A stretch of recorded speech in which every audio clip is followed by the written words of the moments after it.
Hi, welcome in the episode 0 about a series of poorly edited videos with a terrible English, cause I just want to throw words about Dark Knight to maybe lighten up my mood.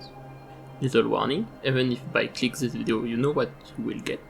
No particular huge spoilers that will only work once, until slightly when I will talk of boss at the end. But still minor spoilers of plot you can expect of a story related to Priestess, to get context of gimmicks that works better when you see them by yourself. Okay, been warned, now the talk.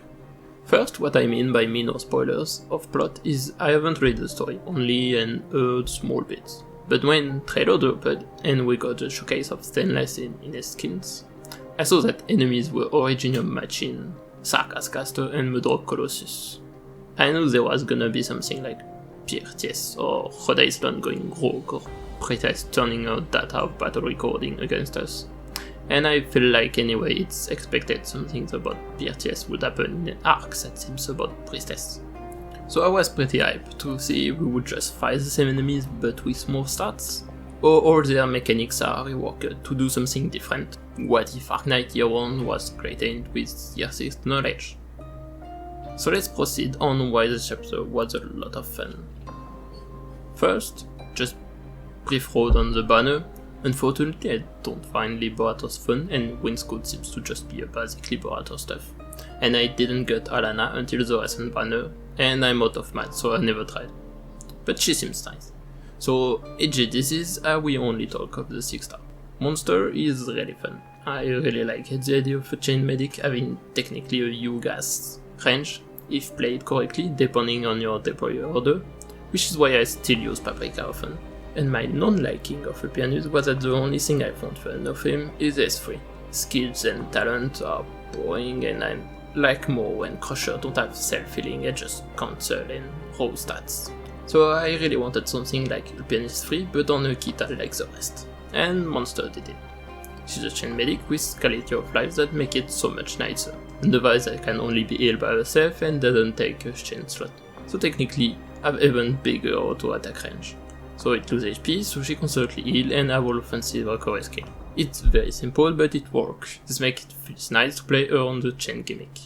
The drawback is that if you have somebody that agent it, like Shutiles or Medic Mia, she might sometimes not heal fast enough because the device just keep big max HP. I lost Ice 5 runs to this because I'm stupid.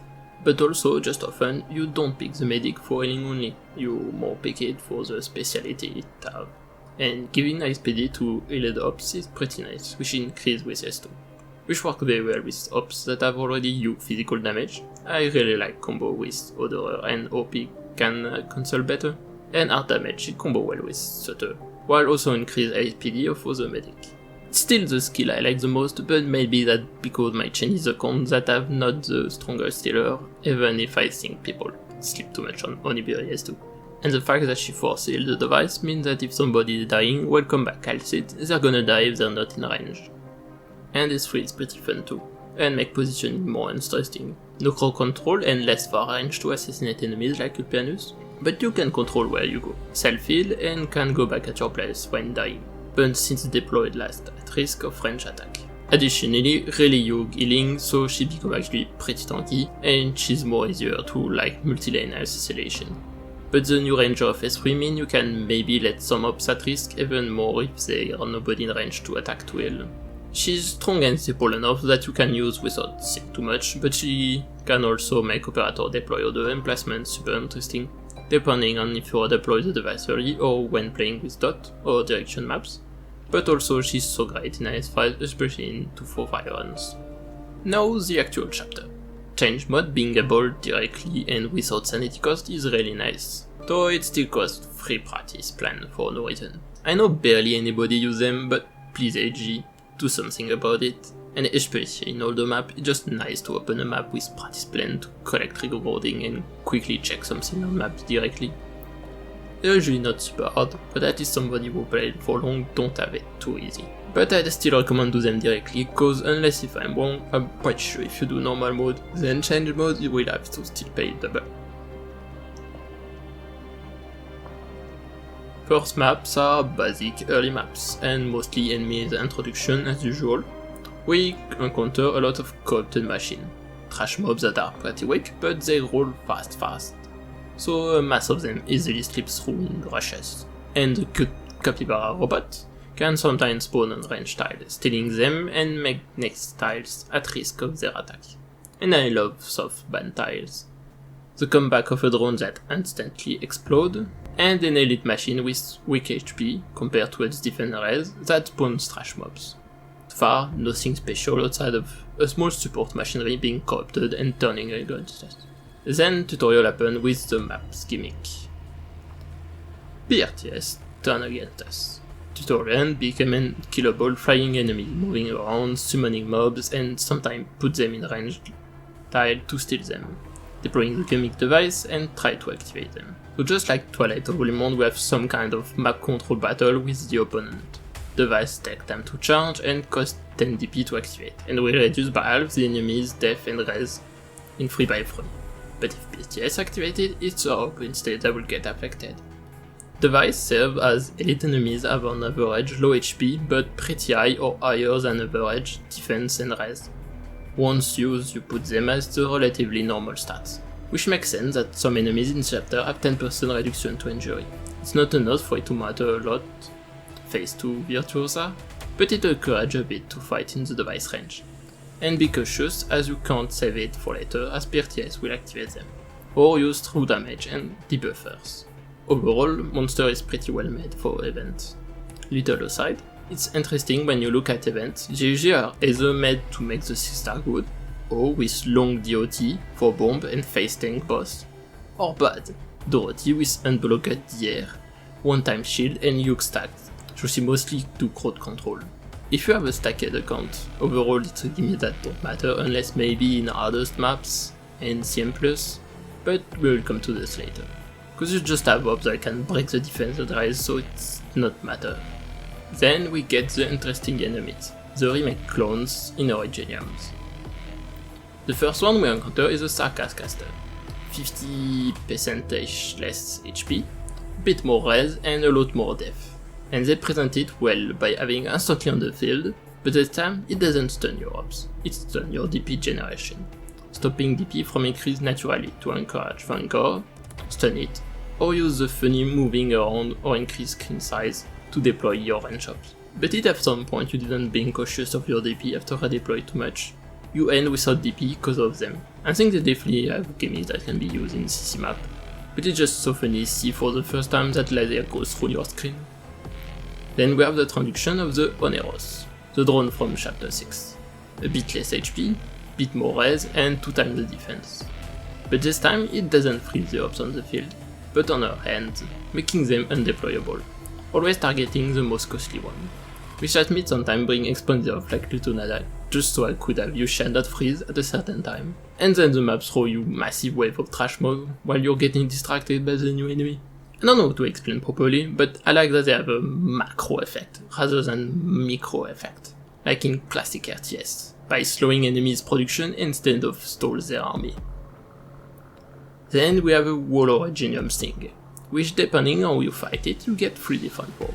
When blocking, which is the easiest to deal with, turn into a ghost, bit slower, bit more tanky, especially defense. If hit 4 times, with physics, it turns into an Avenger level 1, 50-ish less HP, but bit more res and defense.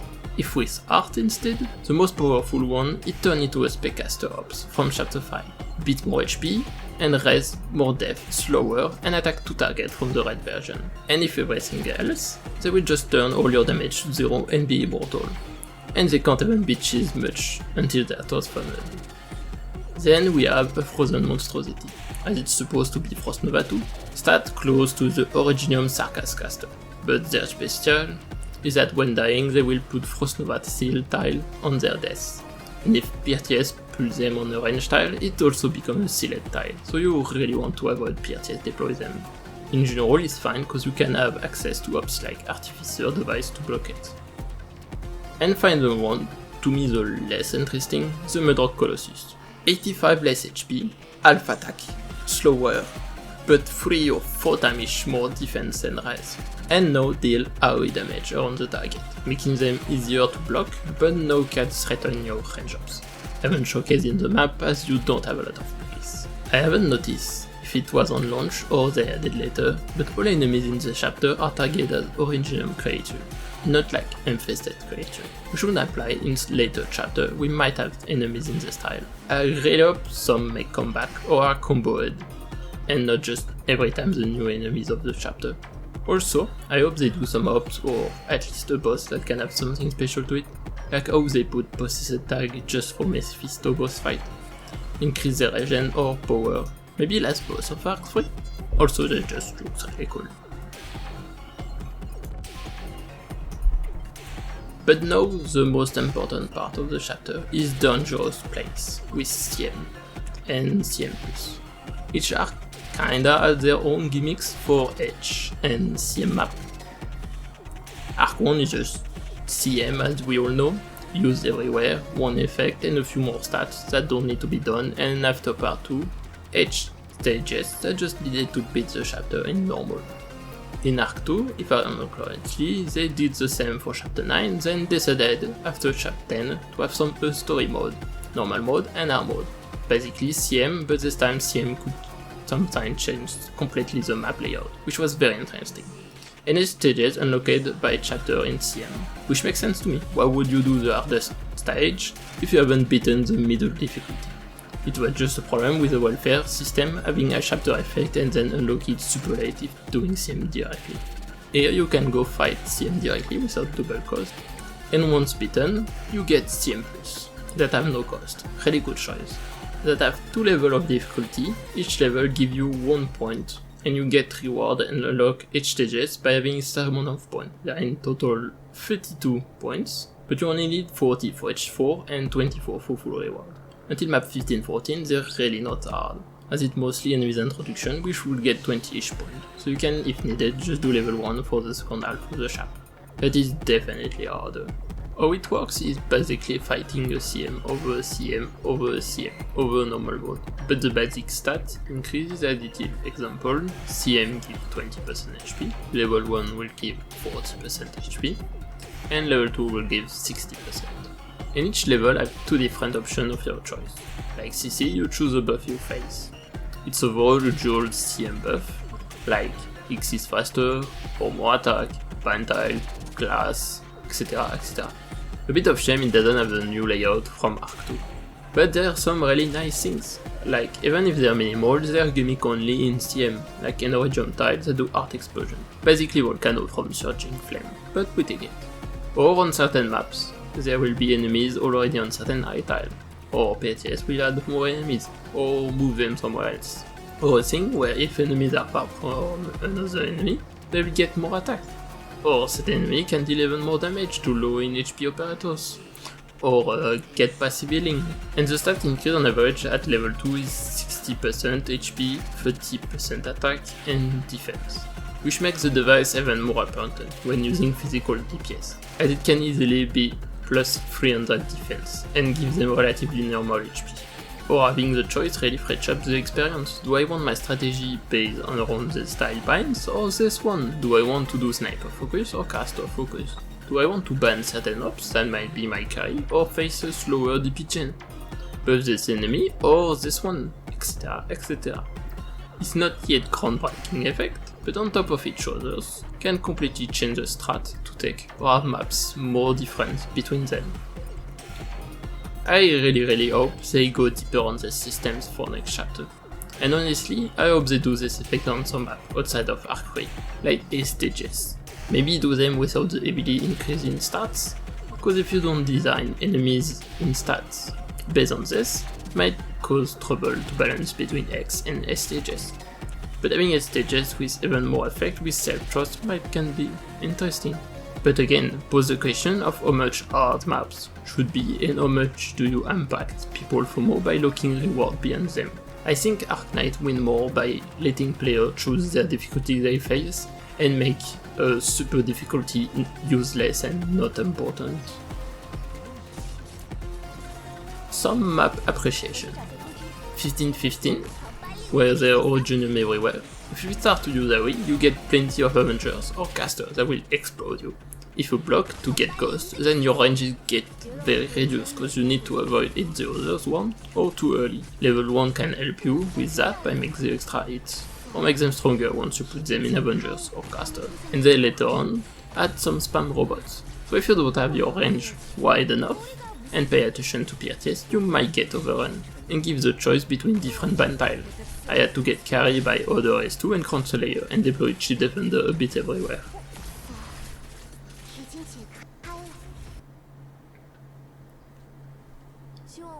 And 15-17. At first, map layout is super simple, wide area of tiles for every ops.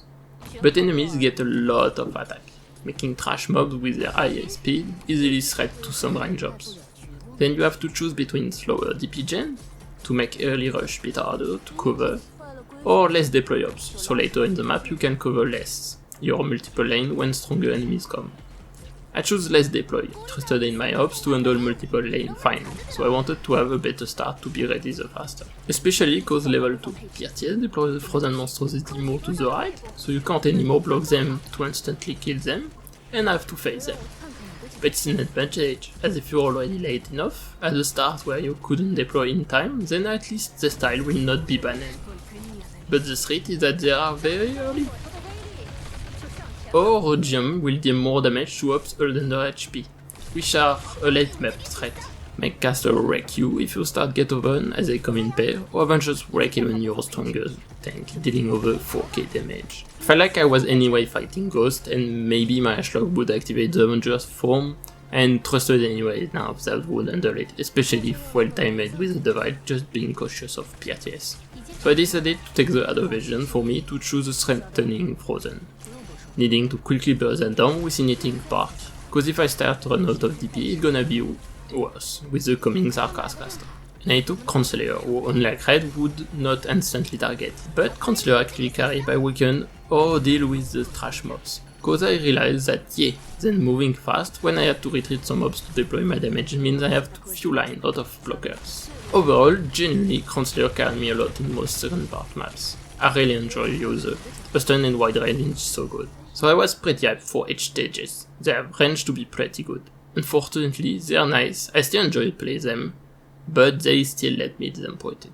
Cause they don't have the CM Plus system, and are located behind it. They are just not much different than other H stages, but this time with more stats that increase, of 60, 30, 30 instead of 20, 20, 20. Even if it was certain boss fight like Manfred and Damasty that had extra effect tied to boss, I feel like after the stem you can edit a bit some rules. Cause I know for H stages, because they're H stages, I decided to limit less myself and abuse monster or the rest to combo. But H1, 2, 3 were just easier than some stages CM+.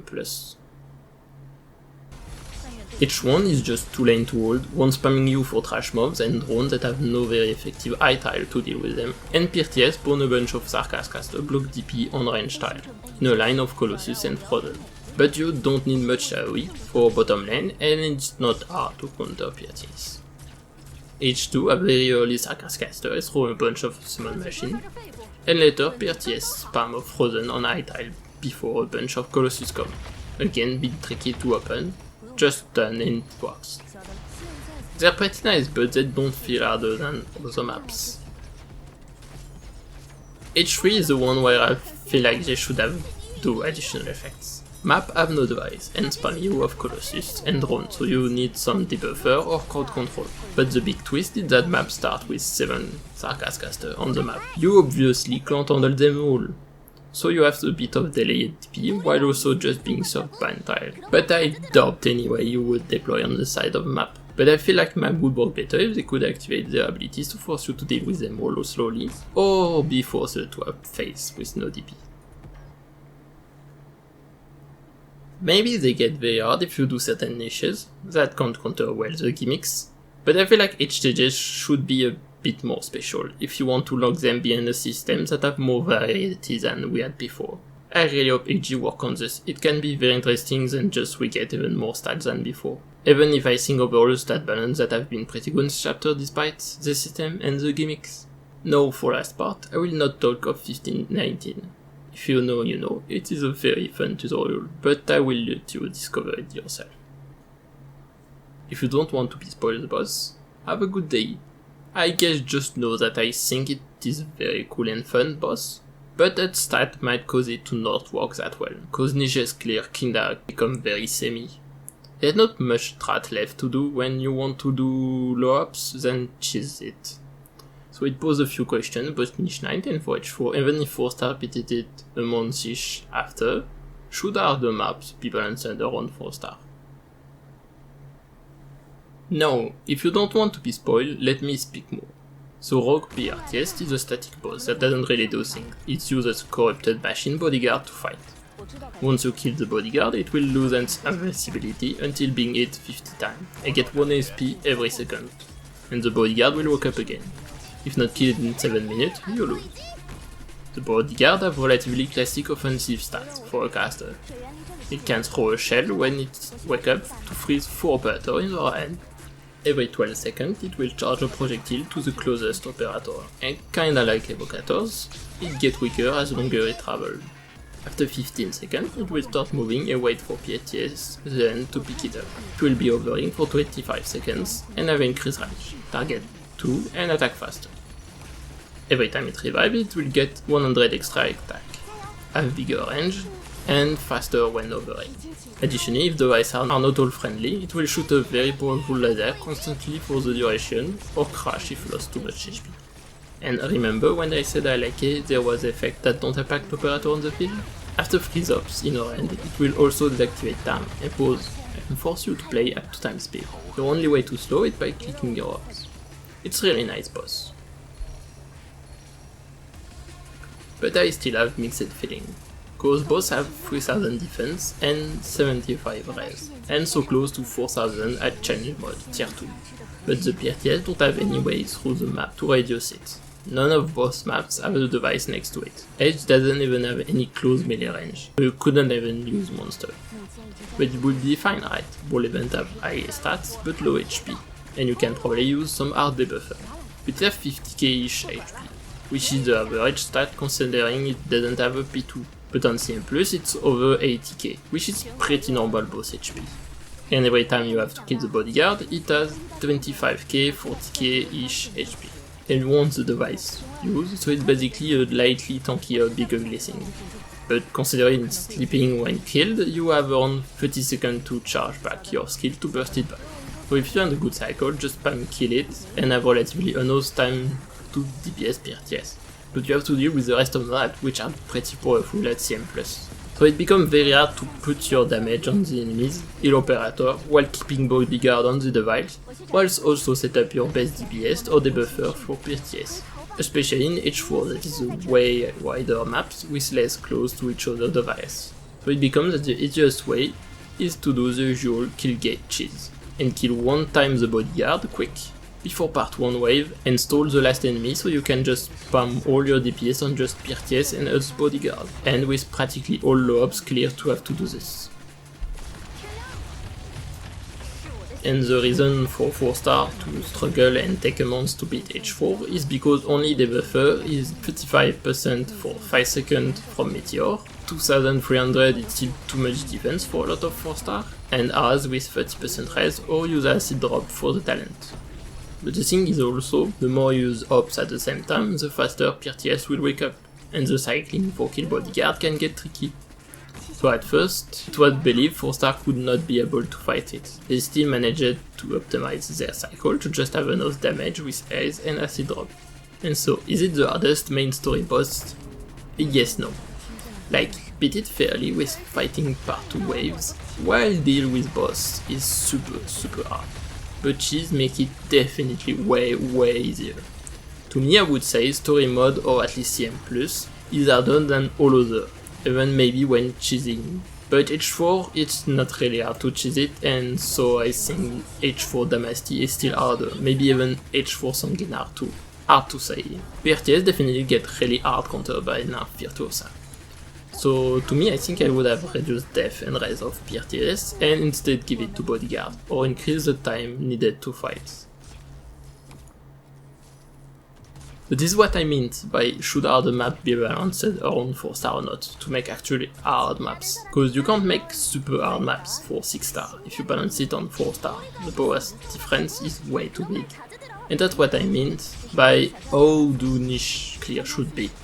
Cause follow-ups is very hard for your most efficient strat to not be by cheesing, so niche will never do the hard way, kinda how every H13 for niche clear are just stalling until they glitch, while H12 for to cheese still needs super hard setup to do. I think that's all I wanted to talk about. I wanted to do the IS5 vid before IS6, cause since global is always late on IS, they would have expansion 2 in 2 months, so still pay for it. But I learned apparently it's in 1 week. Lul. So I don't know if I can do it in time. Thanks for listening. Have a good day.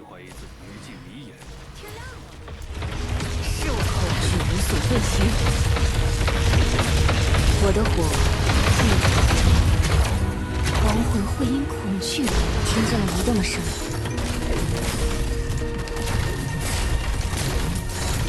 我们向夕阳奏乐。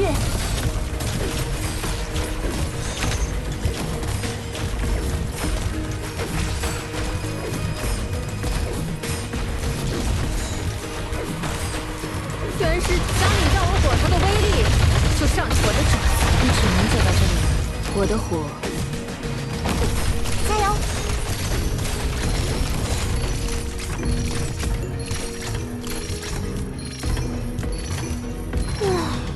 我回头吧，别让歇碎在这里。您好，只是有些小调查要做。放宽心，我不会久留。